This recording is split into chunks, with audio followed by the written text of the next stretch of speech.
Sore ini adalah satu sesi yang dinanti-nantikan dari pagi ini, Mas Anies. Jadi banyak yang tanya ini Mas Anies jadi datang atau enggak. Saya bilang karena Mas Anies baru dari Tanah Suci, ya saya cuma bilang saya sedang berdoa. Mudah-mudahan Mas Anies kejadian datang, tidak ada hal yang merintangi, dan kita bersyukur Mas Anies sudah bersama kita. Jadi mungkin dalam waktu 30 menit, kalau boleh nawar panjangan dikit. Tadi saya sudah sampaikan ini forum IDE, Indonesia Data and Economy Conference. Sebetulnya kita menyebutnya bukan IDE tapi IDE. Karena disinilah akan bicara setahun sekali ide-ide besar, perspektif, kemudian gagasan yang tadi Pak Anies sudah banyak juga melontarkan ketika kami ngobrol di ruang sebelah.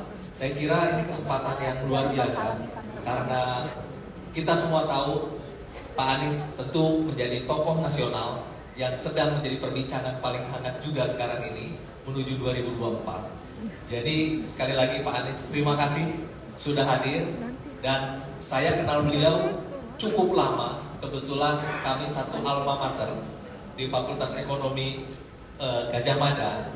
Nah, cuma Pak Anies sekolah dulu ke Amerika, saya tidak berkesempatan. Jadi Pak Anies setahun di bawah saya. Secara ininya boleh nyombong Pak Anies adik kelas. Tapi soal nasib beda jauh.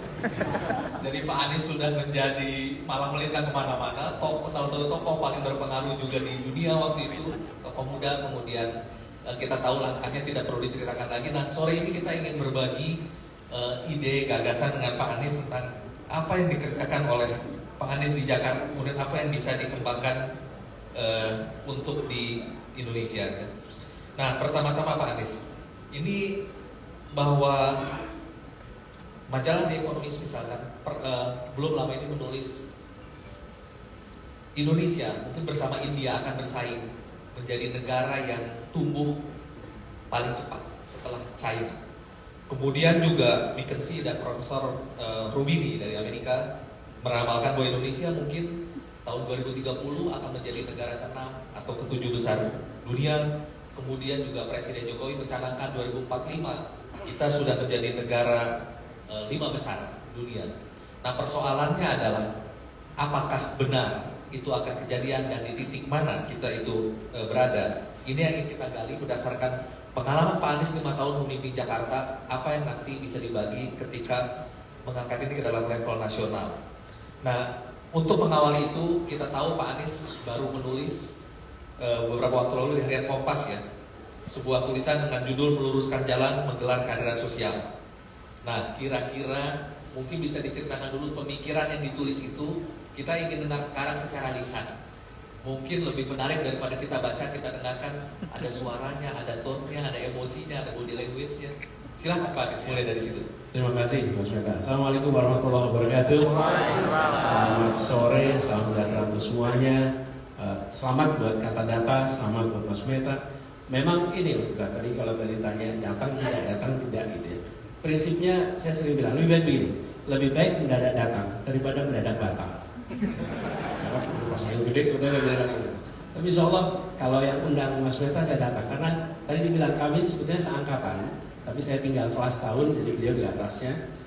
Dan ketika dulu kuliah, memang di antara kita para mahasiswa ini termasuk yang tekun, rajin, dan IP-nya baik. Padahal sebaliknya. Jadi Mas Meta ini terus berorientasi ke data riset. Ketika jadi wartawan juga kuatnya di data riset. Terima kasih. Saya kalau diundang Mas Meta, saya tadi bilang saya nggak berani nggak datang gitu. Itu jadi masalah ini. Nah, terkait dengan ide, gagasan dan yang tadi disampaikan, ada banyak pandangan tentang Indonesia ke depan dan banyak dari pandangan-pandangan itu yang optimis. Saya rasa kita share optimis itu. Kita setuju dan kita ingin optimisme itu menjadi kenyataan. Bahkan kita ingin lebih baik lagi daripada yang mereka prediksikan. Nah, kami melihat untuk kita bisa terus ke depan dengan baik, itu harus ada sebuah proses pertumbuhan, bukan hanya pertumbuhan ekonomi, tapi pengembangan terus-menerus, pembangunan terus-menerus. Yang kalau kemarin saya sampaikan, kita sebagai bangsa itu mendapatkan kesempatan tiap 5 tahun sekali mereview rencana ke depan. Bagaimana kita 5 tahun ke depan? Begitu juga 5 tahun berikutnya. Dan seluruh rakyat menentukan. Nah, saya melihat banyak hal yang itu perlu jadi perhatian. Tapi penting untuk ke depan itu memastikan bahwa pertumbuhan ekonomi kita, pembangunan ekonomi kita dirasakan manfaatnya secara lebih setara. Semua unsur masyarakat di Indonesia mendapatkan manfaat yang cukup dari pertumbuhan perekonomian. Jangan sampai angka pertumbuhan ekonomi kita tinggi, tetapi rumah tangga kita tidak merasakan pertumbuhan ekonomi itu. Nah, kita menginginkan pertumbuhan ekonomi yang tinggi angkanya di skala nasional, itu juga di tingkat rumah tangga regional itu juga tumbuh. Jadi itu unsur yang biasa disebut sebagai pemerataan. Memastikan bahwa pertumbuhan ekonomi itu diiringi dengan pemerataan. Itulah yang disebut sebagai pertumbuhan berkualitas.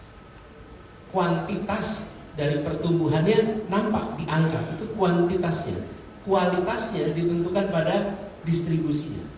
Bila pertumbuhan tinggi tanpa distribusi yang tinggi, maka dia kualitasnya rendah. Dengan distribusi yang tinggi, pemerataan yang tinggi, maka kualitasnya tinggi. Itu poin pertama. Yang kedua adalah tentang institusi, terutama institusi hukum yang punya implikasi pada seluruh aspek. Jadi saya ingin sampaikan kepastian hukum itu merupakan salah satu unsur penting sekali yang punya implikasi di seluruh unsur kehidupan masyarakat. Dari mulai kegiatan perekonomian sampai pada kegiatan di sosial media, sampai pada kebebasan berekspresi, sampai kepada kepastian perjanjian. Ini adalah aspek penting yang kita harus perbaiki secara serius. Jadi kalau kita bicara tentang kepastian hukum, maka PR kita masih besar di sini. Di dunia usaha misalnya, perjanjian investasi yang skalanya besar, atau perjanjian perdagangan yang skalanya besar, sering sekali tidak menggunakan Jakarta sebagai lokasi penandatanganannya. Tanda tangannya di mana? Banyak dilakukan tanda tangannya di Singapura. Ketika tanda tangan di Singapura, itu artinya dia menggunakan sistem hukum Singapura bila ditemukan ada masalah. Mengapa mereka tidak mau tanda tangan di sini? Ini PR besar buat kita. Jadi kalau mau kita ke depan, maka harus ada kepastian hukum di kita. Dan juga di aspek kebebasan berekspresi. Kepastian hukum itu bukan hanya usaha, tapi kebebasan berekspresi. Bagaimana kita sebagai warga negara mengungkapkan fakta dan tidak dikriminalisasi bila mengungkapkan fakta atas kenyataan yang ada di masyarakat. Tapi bila itu muncul, yang muncul adalah rasa takut, yang kemudian muncul adalah ketidakpastian atas hukum. Jadi ini aspek kedua yang menurut kami penting sekali untuk jadi perhatian bagi kita semua.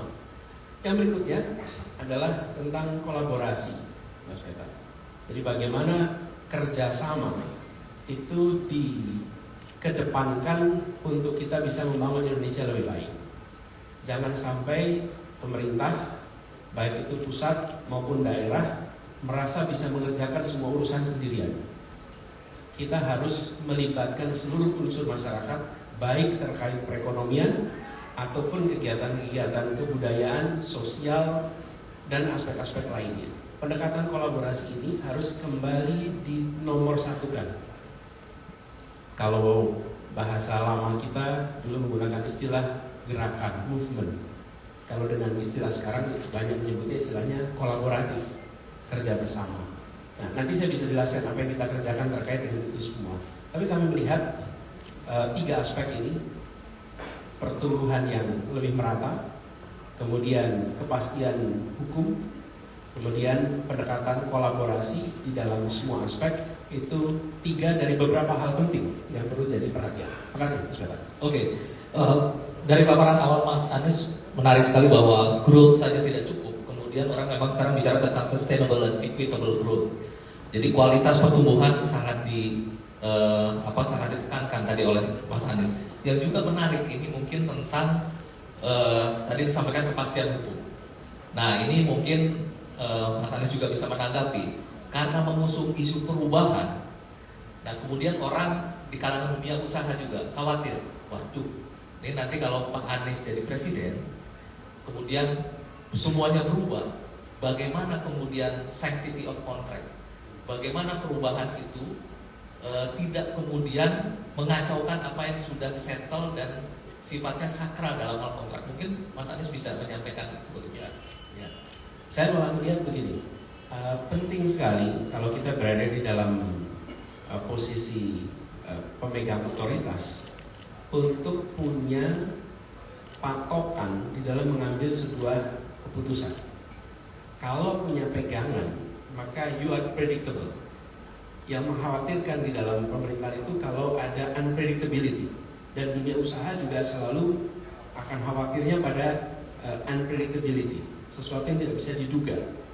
Jadi saya ingin sampaikan, selama kami bertugas misalnya di Jakarta atau di dalam otoritas yang lain, ada 4 hal yang menjadi pertimbangan kalau ambil keputusan. Dan ini bisa dipakai untuk keputusan-keputusan. 1 adalah faktor memberikan keadilan, kesetaraan. Jadi keputusan itu harus bisa semaksimal mungkin memenuhi aspek keadilan dan kesetaraan. Yang kedua adalah kepentingan umum, kepentingan publik dalam keputusan itu.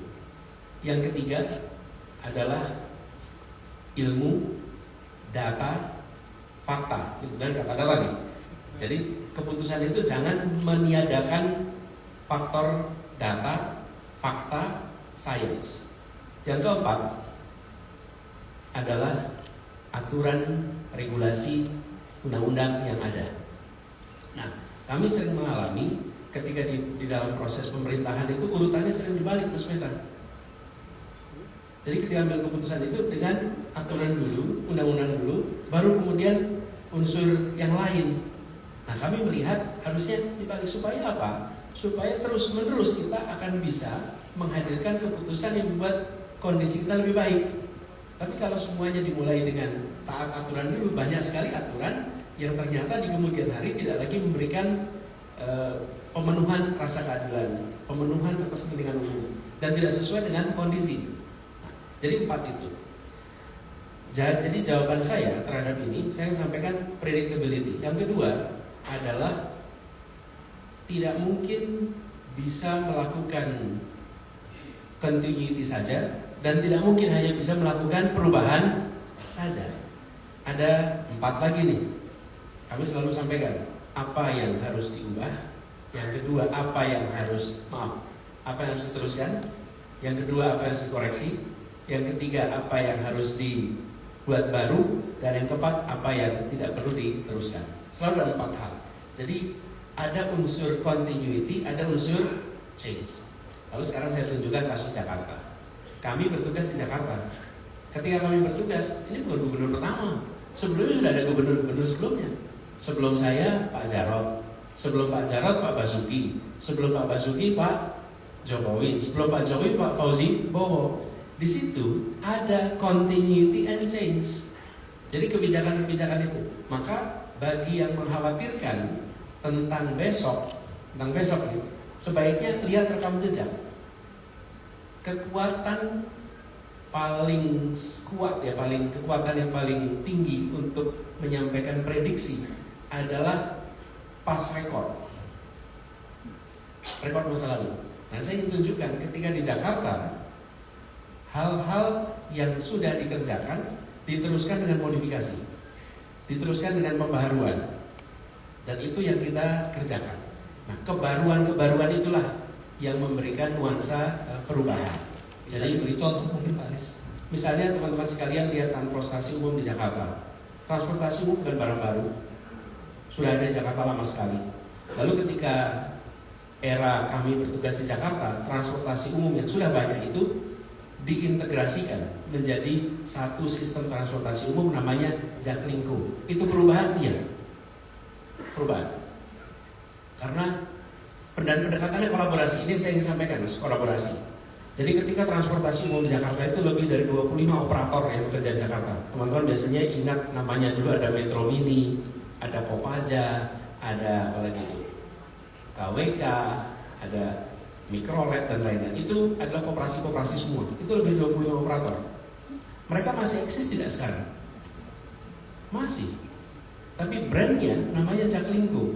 Karena diintegrasikan dalam satu sistem transportasi umum. Nah, apa yang kita lakukan? Perubahannya pada integrasi itu berubah sekali. Dulu bayarnya per penumpang, per penumpang. Pendapatan perusahaan-perusahaan itu dulu per penumpang. Karena itulah kenapa mereka kebut-kebutan, karena mereka ngejar penumpang. Skemanya kita berubah total skemanya. Jadi kalau dibayangkan ya, sebagai ilustrasi, ini penumpang, kemudian ini adalah operator. Mereka dulu transaksi langsung. Penumpang bayar ke operator. Lalu operator memberikan jasanya. Kami datang, diubah. Penumpang bayar ke Pemprov, Pemprov bayar ke operator. Warga bayar ke Pemprov menggunakan jam. Pemprov bayar ke operator per kilometer. Jadi operator-operator itu sekarang tidak kebut-kebutan karena mereka dibayar pemerintah per kilometer. Sehari mereka berjalan 100 kilo misalnya, plus minus 10 kilo. Jadi minimal 90, maksimal 110. Berubah total cara pengelolaannya. Tetapi sistem atau continuity dari jasa itu jalan terus, mereka tidak hilang. Bayangkan kalau pemerintah baru lalu membuat yang disebut sebagai pengadaan bis sebanyak-banyaknya, semua operator yang ada di Jakarta itu bisa tutup, kalah dengan kendaraan yang disiapkan oleh pemerintah. Yang kami lakukan tidak. Semua operator yang ada, mari kerja bersama. Anda sebagai unit usaha tetap hidup, bisnis Anda tetap jalan, dan masyarakat yang membutuhkan kendaraan umum dapat kendaraan umum dengan nyaman, dan kemudian negara hadir memberikan subsidi. Jadi di situ ada sebuah pendekatan melakukan perubahan dengan menjamin sustainability atas yang selama ini sudah ada dengan pendekatannya kolaborasi. Begitu. Nah, itu menarik Mas Agus. Jadi ada perubahan tapi di atas sustainability dengan kolaborasi. Pertanyaan saya untuk di level nasional yang sekarang juga menjadi perbincangan hangat, ada kebijakan-kebijakan besar yang juga dalam tataran ide. Ini memang ada pro kontra. IKN misalkan, kemudian hilirisasi. Ini ide-ide besar yang saya kira sah-sah saja berdebat, kemudian memunculkan school of thought yang bermacam-macam. Kategori mana itu Mas Agus? Koreksi, perubahan, atau melanjutkan, atau bagaimana? Ya. Dan ketika sampai kepada tema-tema khusus, kami melihat perlu sekali pemerintah itu dalam mengambil keputusan bukan selera. Jadi bukan selera A, selera B, selera C, tapi libatkan seluruh stakeholder relevan di dalam penyusunan keputusan ini. Jadi ketika tadi saya cerita tentang transportasi umum, itu bukan seorang gubernur datang lalu ini solusinya, bukan. Gubernur bilang kami ingin jumlah penumpang kendaraan umum meningkat, polusi di Jakarta menurun, dampaknya pada Jakarta lebih sehat, pada traffic yang lebih baik. Itu objektifnya. Lalu panggil seluruh stakeholder dan kemudian proses ini terjadi. Proses negosiasinya pun panjang. Jadi saya ingin sampaikan ini bukan selera, oh saya akan teruskan atau tidak teruskan. Justru libatkan semua. Kenapa? Karena unsur yang ketiga tadi, ilmu, data, fakta itu menjadi penentu dalam pengambilan keputusan. Kalau kemudian itu dipandang sebagai sesuatu yang objektif dari assessment itu baik, let's proceed. Tapi kalau tidak, jangan. Jadi saya melihat ke depan kita harus menomorsatukan pertimbangan teknokrasi di atas pertimbangan politik. Teknokrasi. Biarkan teknokrasi itu yang mendominasi, termasuk keputusan-keputusan soal itu. Jadi bila itu baik, dalam assessment proceed. Bila itu harus dikoreksi, tunjukkan di mana letak koreksinya. Jangan sampai pengambil keputusan sekedar menetapkan apa yang menjadi aspirasi dirinya, tapi tidak memasukkan data-data, fakta, pandangan para expert. Oke, menarik. Jadi tentu akan ada ruang-ruang diskusi yang masih panjang tentang itu, kita tidak bisa bahas di sini secara tuntas. Cuma satu hal, Mas Anies, tadi pagi Pak Menko Perekonomian Pak Erlangga Hartarto menyampaikan mungkin tidak panjang, kita punya waktu hanya 13 tahun menikmati masa bonus demografi dan kemudian kita terbebas dari middle income trap. Sementara pertumbuhan ekonomi kita masih 5%, butuh 6-7%. Nah, siapapun yang terpilih 2024 tentu akan menentukan Indonesia di tahap itu. Karena kalau bisa tentu akan 2 periode tentu kan. Berarti dalam masa 10 tahun, dalam 13 tahun yang tersisa ini. Nah, menurut Mas Anies secara singkat, apa yang sebaiknya kita kejar untuk memanfaatkan sisa waktu itu? Kualitas dari manusia Indonesia harus ditingkatkan terus-menerus. Dan kualitas itu mulainya dari mana? Dari kesehatan, pendidikan. Ketika itu kita pastikan mereka bisa mendapatkan yang baik, lalu kita pastikan ada kesempatan kerja lapangan untuk berkarya yang cukup. Nah, ketika sampai kepada satu adalah tentang kualitas, dan saya istilahkan di sini, Mas Meta, bukan kualitas SDM ya, saya sebutnya istilah kualitas manusia.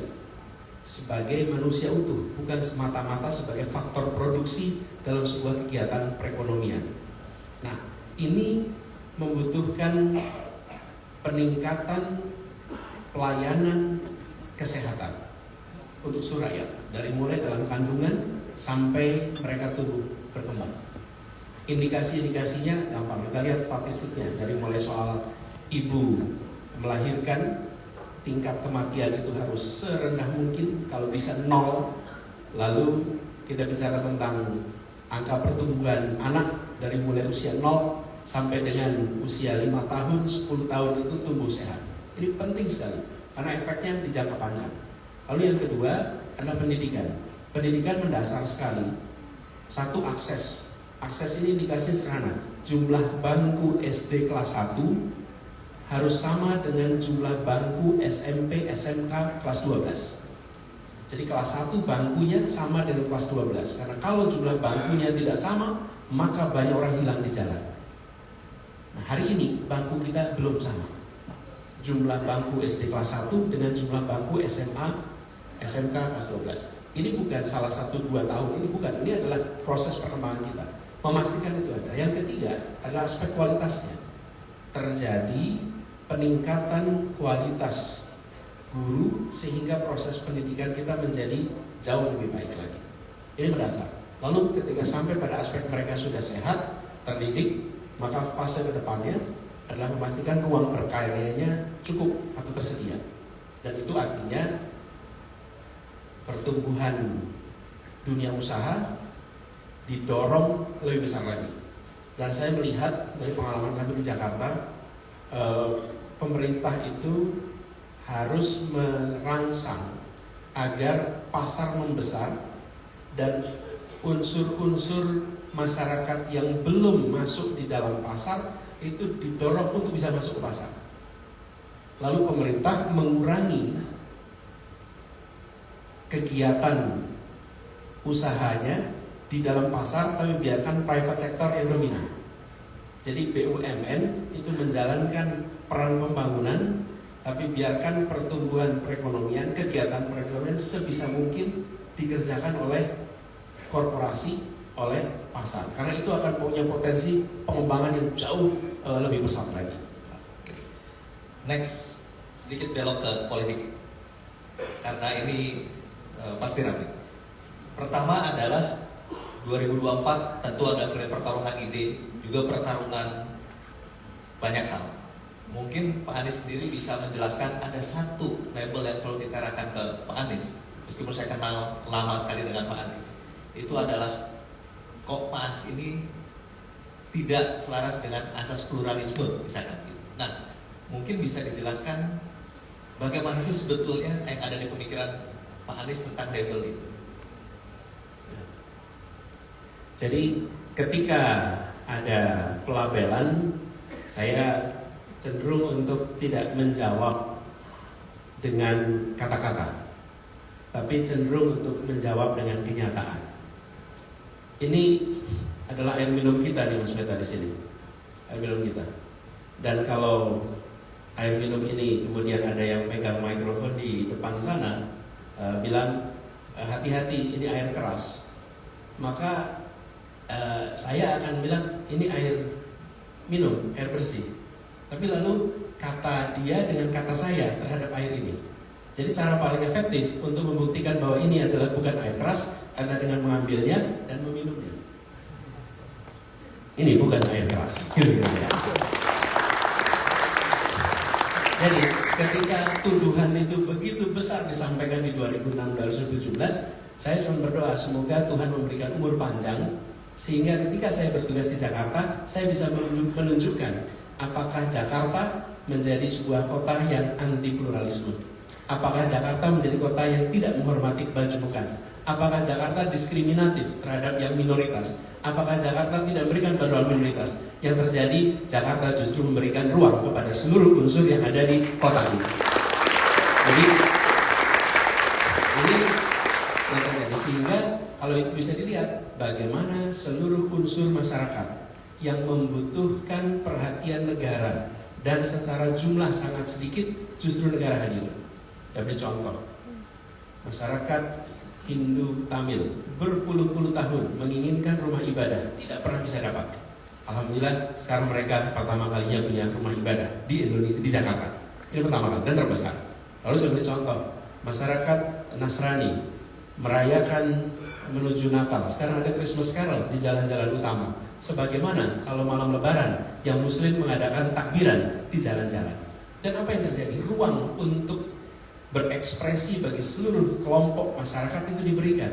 Jadi saya ingin menjawab semua sangkaan-sangkaan itu tidak dengan kata-kata, bukan dengan pernyataan, tapi dengan kenyataan. Dan itu yang ditunjukkan di Jakarta.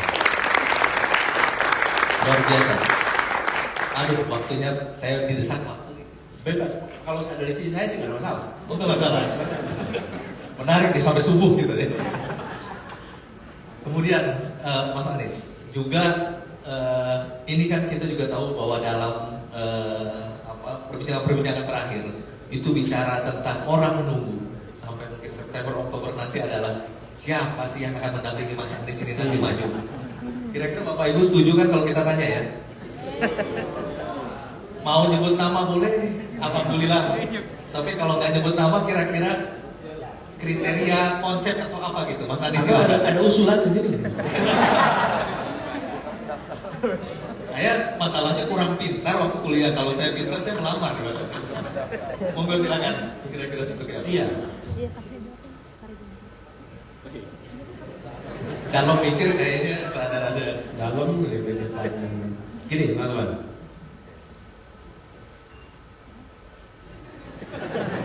Saya mikir masukin dari mana gini saya. Tapi saya ingin sampaikan begini, saya lagi-lagi saya mencoba dalam keputusan itu pakai kriteria supaya predictable. If you make decision, you really have to have kriteria sehingga keputusan. Jadi apa kriteria? Satu, dia bisa membantu pemenangan. Tentu saja, bukan? Masa pasangan yang malah membuat kalah gitu? Iya kan? Nomor satu, dia bisa membantu pemenangan. Yang kedua, dia bisa membuat koalisi makin solid. Tiga, dia bisa membantu di dalam proses pemerintahan bila ditakdirkan menang. Keempat, dia punya visi yang sama. Jangan sampai visinya beda, nanti rutenya beda. Nah itu semua programatik, itu semua teknokratik. Yang kelima adalah lebih pada kepribadian. Apa? Chemistry-nya baik. Boleh kan punya chemistry yang baik sehingga bisa jadi duit tunggal? Bener ya kira-kira? Gitu kira-kira. 5 kriteria itu. Dan di dalam proses ini sedang menjalani ini. Tapi saya rasa dalam perjalanannya kelihatannya ada kriteria nomor 0.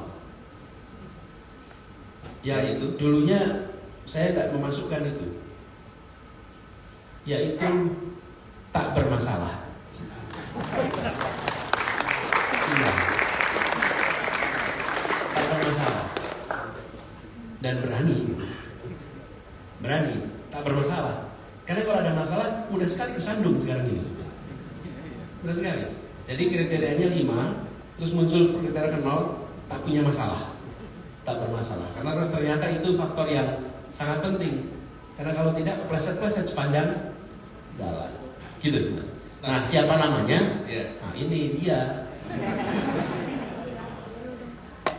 Mudah-mudahan beberapa waktu ke depan itu bisa selesai. Tapi sekarang lagi dibahas. Kalau yang 5-nya kelihatan mudah. Kelihatannya yang 0 ini yang lagi dicari supaya aman, cari yang tidak bermasalah. Clue menarik. Nah, tadi ada satu kata yang disebut oleh Mas Anies bahwa duit tunggal. Sementara juga ada kriteria kalau dulu memang harus duit tunggal, tapi banyak juga kenyataannya wakil presiden menjadi ban serep dari presiden, atau ada juga yang menjadi matahari kembar. Mas Anies sendiri membayangkan kalau nanti memimpin, bagaimana relasi presiden dan wakil presiden? Ya, memang kalau dalam struktur kenegaraan itu seperti juga di kepala daerah, wakil itu memang memiliki peran untuk mewakili. Jadi kebijakan dan lain-lain ada pada tangan gubernur. Tidak ada surat keputusan wakil gubernur, tidak ada. Jadi tidak ada rapat wakil gubernur, tidak ada juga. Jadi memang sifatnya, dan itu barangkali bedanya antara wakil dan deputi. Kalau deputi dia membagi tugas. Sebagai pimpinan tugasnya dibagi di beberapa deputi. Tapi kalau wakil memang fungsinya mewakili. Nah, diskresinya ada kepada gubernur, ada pada presiden untuk memberikan tugas. Nah, saya melihat pembagian tugas itu sebaiknya dilakukan sesuai dengan bekal pengalaman, bekal jaringan yang dimiliki oleh si wakil. Jadi jangan ditentukan sebelum tahu siapa orangnya. Jadi kalau saya bersama dengan Mas Meta misalnya berpasangan, maka tugas yang diberikan kepada Mas Meta adalah tugas yang selama ini Mas Meta memiliki pengalaman, memiliki jaringan, memiliki pengetahuan, sehingga beban yang dimiliki oleh saya bisa saya sebagian alihkan ke Mas Meta. Tapi kalau yang dialihkan itu tidak cocok dengan yang dimiliki pengalaman Mas Meta, malah menjadi beban baru untuk Mas Meta. Jadi ini adalah satu proses pembagian tugas setelah tahu siapa yang berada di situ. Dengan harapan seperti itu maka kerja bersamanya itu bisa berjalan dengan baik. Tapi saya perlu sampaikan di sini Bapak sekalian, dari pengalaman kami bertugas sebelumnya, ini adalah tugas yang diembankan pada orang dewasa yang matang. Jadi ini bukan seperti mencari pasangan antar anak-anak muda gitu, yang kemudian banyak memasukkan faktor perasaan. Kalau sudah orang dewasa dan terkait dengan pekerjaan, apalagi terkait dengan unsur kepentingan negara, maka yang diletakkan di dalam pondasi kerjasamanya itu adalah urusan publik, urusan negara. Jadi saya cukup yakin bahwa dengan siapapun insya Allah bisa kerjasama, dan dengan siapapun insya Allah apabila kita lempengkan garis nilainya, maka itu kita bisa akan bekerja baik bareng-bareng gitu. Satu pertanyaan terakhir Mas Anies, ini lebih ke untuk international level. Sebetulnya kan kita tahu bahwa sekarang terjadi pertarungan luar biasa dalam strategi atau dalam geopolitik Amerika, Eropa, China dan sebagainya. Nah, menurut Mas Anies sendiri, posisi Indonesia dalam pertarungan geopolitik seperti itu sebaiknya di mana dan apa yang akan dibangun Mas Anies kalau kemudian menjadi pimpinan Indonesia 2024? Ini negara besar, ini bangsa besar, demokrasi salah satu terbesar, penduduk terbesar, kekayaan alam terbesar. Kita harus menjadi major player di kawasan Asia dan dunia, harus. Tidak boleh kita jadi penonton, tidak boleh. Jadi mindset kita itu bukan menjadi penonton, mindset kita itu menjadi pelaku yang mewarnai. Dan kita punya potensi untuk bisa mewarnai. Indonesia itu rujukan dunia. Bapak Ibu sekalian, teman-teman semua yang di sini, Indonesia ini dalam perjalanan sejak kita merdeka itu selalu menjadi negara rujukan. Di ASEAN juga begitu. Kita adalah yang besar. Nah, untuk kita bisa memainkan peran yang makin besar di dunia internasional, maka kita sendiri harus menempatkan diri sebagai warga dunia. Ini saya sering sampaikan, Mas Meta, pada anak-anak yang sedang belajar dan juga kepada jajaran Pemprov DKI ketika saya bertugas di sana. Semua Anda, kita semua di sini adalah warga 3 dunia. 1, dunia kota Jakarta. 2, kita adalah warga nasional, warga Indonesia. Yang ketiga, warga global. Ini 3 ini. Kalau kita hanya berpikir kami adalah warga Jakarta, kami warga Indonesia, dan tidak memikirkan sebagai warga dunia, maka kita tidak terlibat urusan-urusan dunia. Jadi ada persoalan lingkungan hidup global, kita nggak peduli, karena kami hanya Indonesia. Ada soal krisis pangan dunia, kita nggak terlibat, karena kita hanya Indonesia. Ada soal kekerasan, ada soal perang, kita tidak terlibat, kenapa? Kami hanya Indonesia. Nah, mindset ini harus dimiliki oleh kita. Dan menurut saya, leadership di Indonesia harus menempatkan dirinya sebagai pemimpin Indonesia dan pemimpin di level dunia, sebagai pemimpin. Itu satu. Kemudian yang kedua, Indonesia di dalam kegiatan atau kiprah internasional perlu menggunakan nilai sebagai pegangan di dalam seluruh kegiatan diplomasi. Value based diplomacy. Kenapa value based diplomacy itu? Terus sekalian, nilai itu akan membantu kita untuk mengkategorikan benar, salah, baik, buruk. Tapi kalau kita tidak memegang nilai, maka di dalam diplomasi internasional hampir semua kebijakannya arahnya transaksional. What's in it for me? Akan transaksional. Kalau transaksional, kita nanti tidak akan bisa, sulit sekali mengambil sikap. Saya beri contoh. Kalau ada sebuah negara A menyerang negara B, contoh nih, lalu negara A itu teman kita, apa baiknya sikap kita?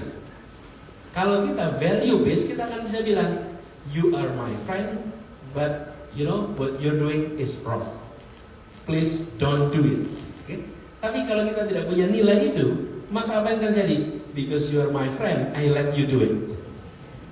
Transaksional kita. Nah, kita sudah saatnya menomorsatukan lagi itu nilai itu, sehingga kita berani bersikap. Bila ada negara-negara yang melakukan kerjasama yang di situ memberikan dampak pada lingkungan yang buruk, kita akan bisa bicara. Jadi kami melihat ke depan Indonesia harus mainkan peran dan Indonesia harus menggunakan nilai sebagai salah satu atau pegangan utama dalam kebijakan. Dan saya cerita sedikit, Mas Meta, kalau terkait ini. Kami di Jakarta mendorong kota Jakarta aktif di dalam forum global. Dan Jakarta kemudian diperhitungkan. Jadi kami hadir di forum-forum global DKI, bukan hanya saya, tim DKI. Itu bukan untuk belajar, tapi Jakarta hadir memberikan pengalamannya sebagai pelajaran bagi kota-kota besar lainnya di dunia. Jadi di dunia itu ada namanya C40, Asosiasi Kota Besar Dunia. Asalnya 40 kota, penduduknya di atas 5 juta. Nah, Jakarta ini kemudian menjadi leadership malah di situ. Jadi ketuanya adalah wali kota London, wakilnya gubernur Jakarta, dan gubernur Tokyo. Sehingga kita hadir bukan sebagai penonton, tapi kita hadir sebagai partisipan aktif dan mewarnai. Kami berharap Indonesia ke depan berada di gelanggang dunia, bukan sebagai penonton, tapi kita hadir sebagai yang mewarnai arah perkembangan global di masa depan. Luar biasa banget.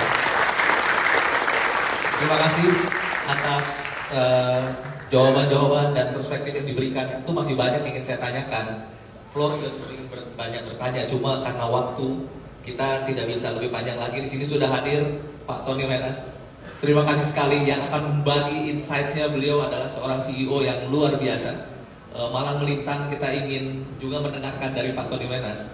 Untuk itu saya sampaikan hanya sampai di sini, Pak Anies.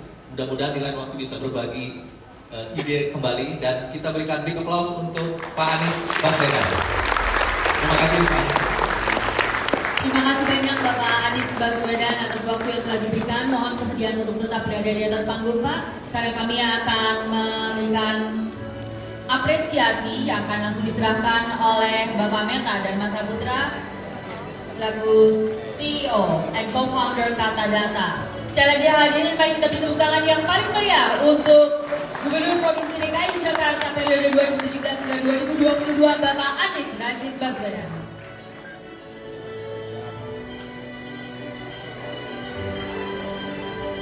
Baik, sebuah panel diskusi yang sangat menarik sekali dan tentunya mengundang ide baru bagi kita semuanya, terkhusus menjelang pemilu